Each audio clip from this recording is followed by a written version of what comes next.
I'm rounding up a bunch of just like oddly random but extremely genius and useful life hacks that you're gonna wish that you know. Let's do this. We have a lot of hacks to go through, and I'm going through them in no particular order because I'm feeling just off the rails today. Did you know that your cheese grater is like the perfect thing to destem your herbs? This like literally blew my mind because I've tried actual destemmers and this works better than ones that are designed for it. It just literally pulls off all the leaves and you're left with just this, I don't know, this is brilliant. If you ever fight with parchment paper, which I do probably like every other day, I recently learned a hack that literally changed my life. And the woman was like, if you're struggling to get your parchment paper to sit inside of the container, as I am here, she said, it's because your parchment paper is parched. It's parched paper. And I was like, I don't know if this is real, but basically she's like, get it wet. And I was like, this seems wrong. It's not wrong. If you get your parchment paper wet, you can now like fit it inside of any casserole dish or any. This literally has changed my life. I've used it multiple times. It has not affected the baking of my item at all. And I will now always unparch my parchment paper when I'm cooking. Okay, next hack. If you have white dishes that look like this, I always just thought these were like actual scratches like into my white dish, but it's not. It's actually just the color of the silverware that it has transferred onto the white. And you can get it off using the pink stuff, which the pink stuff, let's all just be real. The pink stuff is a miracle product. I use it on everything. Never thought to use it here.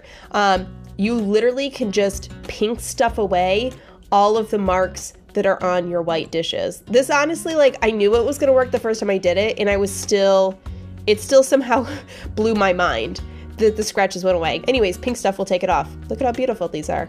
Now I'm gonna go spend an hour doing all of my dishes. You don't have to spend a lot of money for magic erasers. I know they're really expensive. You can literally just make your own. You can buy this bulk thing of like melamine sponges on Amazon. I think I got like a bajillion of them for 10 bucks, something like that. And then all you wanna do is create a spray bottle. You're gonna add warm water, add a tablespoon of baking soda and a teaspoon of borax. And then this will be the perfect solution to make your own magic erasers. So you can actually use this. I have like a lot of scuffs on my walls thanks to kids. So I have a lot of options to show you how this works. Basically you can take your solution and spray it directly onto the scuff, but I find it's better to just like spray it directly onto your sponge. And there you go. You have a magic eraser that cost you like a fraction of what a real magic eraser cost, and it works just as good. Maybe better, I'm not sure. Okay, now I have a hack for cleaning around the bottom of your toilet, which, why does it get so gross? Especially when you have children that are learning to use the bathroom, it's just gross. Shaving cream. I saw this hack from, is it Angela Jean Cleaning? I will link her down below. But I was watching a video one time and she talked about using shaving cream at the base of your toilet. And I was like, okay, I'll try it. And it actually works really good. You spray it on, let it sit for like, I don't know, 45 minutes if you want, 10 minutes, an hour. There's no rules here. And then you just wipe it all away. And not only does it get the base really clean, but it makes your bathroom smell really, really nice. And so while I was at it, I was like, you know what? Shaving cream in the toilet, which also works really, really well too. And I'm not just like making this up. Shaving cream actually has emulsifiers and cleaning agents that are very similar to ones that are found in household cleaners. So this is like legitimate, but I sprayed it all inside of my toilet and then just used it to like scrub away. And let me tell you, my toilet was really shiny. And again, everything smelled really, really nice. Okay, we're back in the kitchen. I told you, we're just gonna be all over the place. I have a child that loves grapes and eats so many of them. And I saw this hack for getting all of your grapes off of the stem. You just put it between a dish towel and you roll it back and forth. I did this vine. I rolled it for like, I don't know, 30 seconds or so, and then it took off most of the grapes. You'll see that some of them are left still like on the vine, but then I just removed all of the grapes that had come off, and I gave the remaining vine one more little like shake in the dish towel, and they basically all came off. This is so much quicker and better than pulling them off on one by one. Another food I love to eat but hate to prep is squash, until I learned a few tricks to make it easier. One, peel your squashes with a vegetable peeler. I learned this trick a couple of years ago, and I don't know why I wasn't doing this my entire life, because this is the way to take the peel off of a squash. I mean, obviously, why didn't I think of this? I was always like trying to manually peel it, which is insanity. And then two, when it's time to cut a squash, don't just cut it like you're gonna cut anything. You're gonna add your knife to the top, apply a little bit of pressure, and then just rock it back and forth. And this squash is gonna cut so much easier. So you can see I did down the center, and I'm going to do the two stems. And again, I'm just going to a little pressure on the knife and then just rock back and forth. easiest way to cut a squash. Okay, everyone loves a good rotisserie chicken. Nobody likes taking all of the meat off of it because you always feel like you don't get it all off. I always hate this chore at the end of the day when we've had rotisserie chicken. If you take your entire chicken and you put it inside of a Ziploc bag and then you just smush it around, which honestly doing it feels a little gross. Now that I've filmed it and I'm like watching it, it looks a little gross, but it works. You're just massaging it and all of the meat will literally fall off of the bone for you. So you're not trying to like cut around the perfect little bones and around the cartilage or whatever. It literally just slides off and then you can just pull the bones out, throw them back into the bag. And now you've got all perfectly separated chicken right inside your little Ziploc bag for whatever you want to do with it. Usually I save some for like tomorrow's lunch and then I will roll the rest up and I'll label it and I stick this bad boy in the fridge for when I need some quick soup or enchiladas. All right, kitchen to laundry room, why not? I'm going to teach you how to fold a fitted sheet. You thought you couldn't, but you can. You start with your fitted sheet inside out.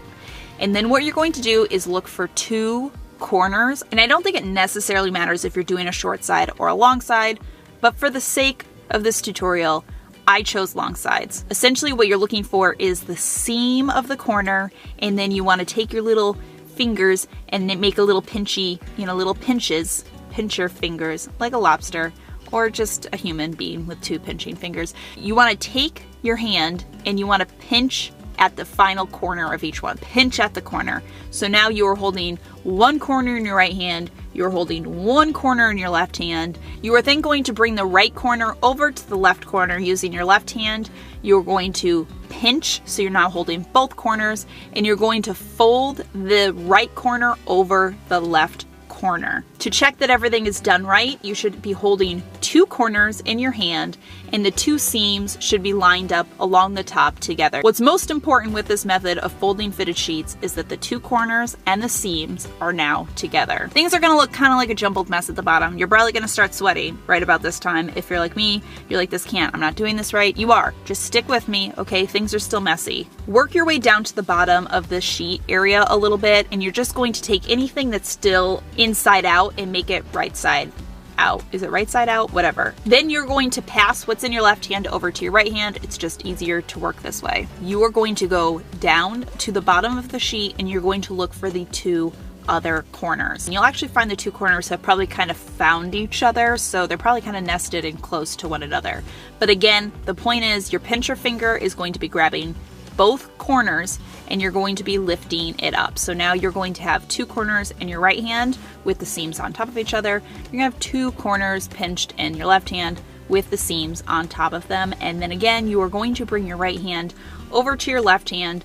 Now with your left hand, you're going to pinch all 4 corners and fold over the top. Again, we can check that we've got this right because now you'll have all 4 corners pinched in your left hand. All 4 seams should be sort of essentially stacked on top of one another. And it's time to move down to the ground. You're essentially going to take what you have and sort of lay it flat. And this is the second time in this folding method that you probably are quite sure that you are doing things wrong. Just stick with it, okay?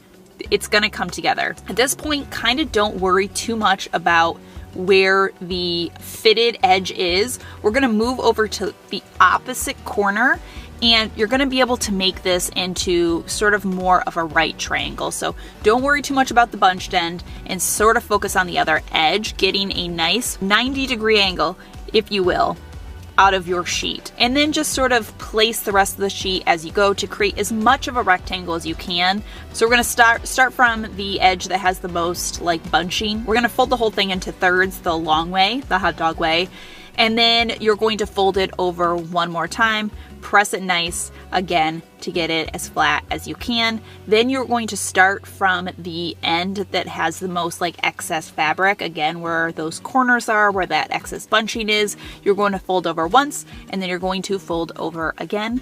And there you go, guys. You have successfully folded a fitted sheet. And since we're talking about sheets, I'm going to teach you how I learned how to fold all of my sheets actually into one little bundle, which makes them so much easier for storing. So once you have your fitted sheet folded, which you now know how to do, thanks to my very helpful tutorial, you are going to then fold the 2 pillowcases with it. And then you're going to take the top sheet to bundle it all together. So you're gonna, fold the top sheet as one does, like hot dog way and then hamburger way. And then once you've got it folded twice, you are then going to fold it the long way about 3 times. So you've sort of created like a long band. And then what you're going to do is you're going to take the bundle that you've created of the fitted sheet and the pillowcases, you're going to place that in the center of this strip, and then you're just going to fold the entire thing up. And now you've created a nice little perfectly bundled, I want to say bundle of joy. It's not right, but a little bit. There is a little bit of joy involved in this process.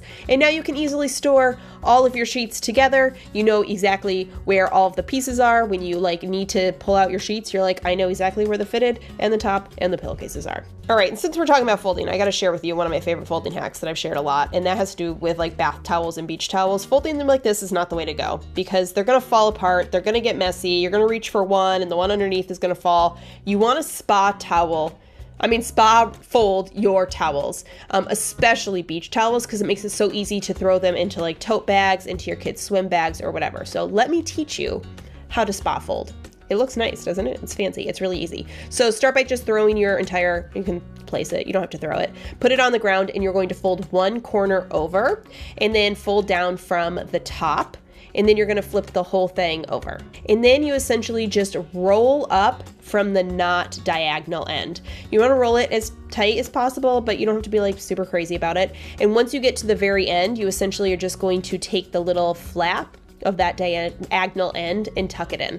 Now you have a perfect little bundled towel that is going to store easier and it's going to travel easier inside of bags. If you've ever struggled to get stickers off of something, like the price tag stickers, why do they make these with glue that just doesn't come off? I'm not really sure. There's a lot of ways to do it, but I have found the best way is heat. Blow it with your blow dryer on a high heat for, 15 seconds, 30 seconds. It doesn't really matter until you feel like it starts to pull back. You'll know. And then it comes right off. If there's any sticky residue, you can now use nail polish, but really it's going to get off 95% of it. Okay, next hack, totally random, but ladies, if you're not checking the men's section for jeans, I don't know why they have been keeping this a secret from us. First of all, the sizing for men's jeans is so much easier. It's just numbers, and the numbers are literally just inches of waist and inseam. And the men's jeans actually fit really great. Last year, I actually bought a bunch of men's jeans from Walmart to try this hack out. And why do these look like jeans that I spent just recently $60 on? These are $12 jeans from Walmart, you guys. $12. And I'm sorry, but you can't pretend the butt on this jean wasn't made for a woman. I don't know why they're gatekeeping the men's jeans. Why are they making men's jeans for women and then selling them for $12? It's honestly a scam, and we're gonna end it now with this life hack. If you have any grout that's gotten sort of yucky and yellow, there's these things called grout pens, and you literally can just paint them white again. And that's really all I have to say about this life hack. I love how easy this, look at, it's white now. That was so easy. If you do cooking in the kitchen, which is where I hope you're doing I'm not sure where else you'd be doing your cooking, but if you like to use your tablet, 2 little command hooks on your counter will hold up your tablet or even your phone for you so that you can look at your recipes. And if you are more of a cookbook kind of person, grab one of the hangers that people use for pants and then just hang this onto a command hook or even onto the handle of a cupboard, and it'll hold up your cookbook on the page you want it. If you have a garbage bin where the bag is constantly falling into the bin, which we all know is so irritating, 2 command hooks upside down on either side, and then you can use the handles to just clip them in to the command hooks, and this will prevent your trash bag from falling inside of the bin. You guys, why is putting a bracelet on yourself so hard? I'm not really sure, but you can really fix this super easily with just a piece of tape. Just tape it in place, and then you can hook on your bracelet, and you're good to go.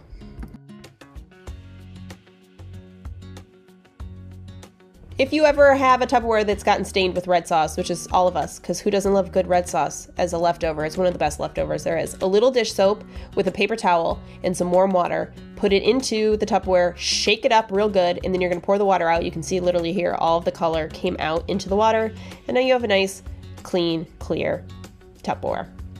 Okay, the next hack is for your shower. If you have a glass shower, you know that the glass tends to get foggy over time and get water spots over time. And a really easy hack here is actually just to treat it with Rain-X. Rain-X is usually used on people's windshields to help the water bead up, but if you can get the water to bead up on your glass showers, then it's going to prevent some of that fogginess and some of those hard water stains. So just treat it according to the directions, and then you can see the water will bead so much better.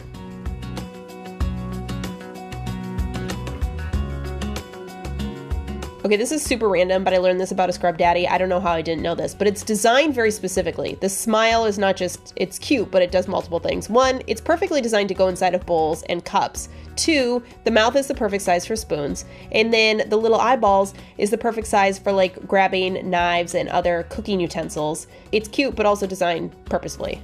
When I learned to use my O-Cedar mop to clean my cupboards, it changed my life. How many times have I said that in this video? But this video is a compilation of all of these cool hacks I've learned that have changed my life, so there you go. You use your O-Cedar mop, which is one of those like wrings out all the water really well. And then you can just wipe down all of your cupboards. It's so much easier than doing it by hand. It's extremely satisfying. And it allows you to get up to like the high spots really, really easily. I do this like once a month now. So satisfying. And very effective. I don't even remember when I learned this hack, but I find myself using it all of the time, and it's how to close up cardboard boxes. Even though they have the little tabs like never stay closed for you. So the trick is you're going to fold in 3 of the corners, and then you're going to push in from the short edges, like push them, I don't really know how to describe it, you can see in the video here. And then the long piece that you haven't folded in yet will now just tuck in to the piece that you created, and your box will stay closed. I pretty much use this on all of our cereals because it's just easier.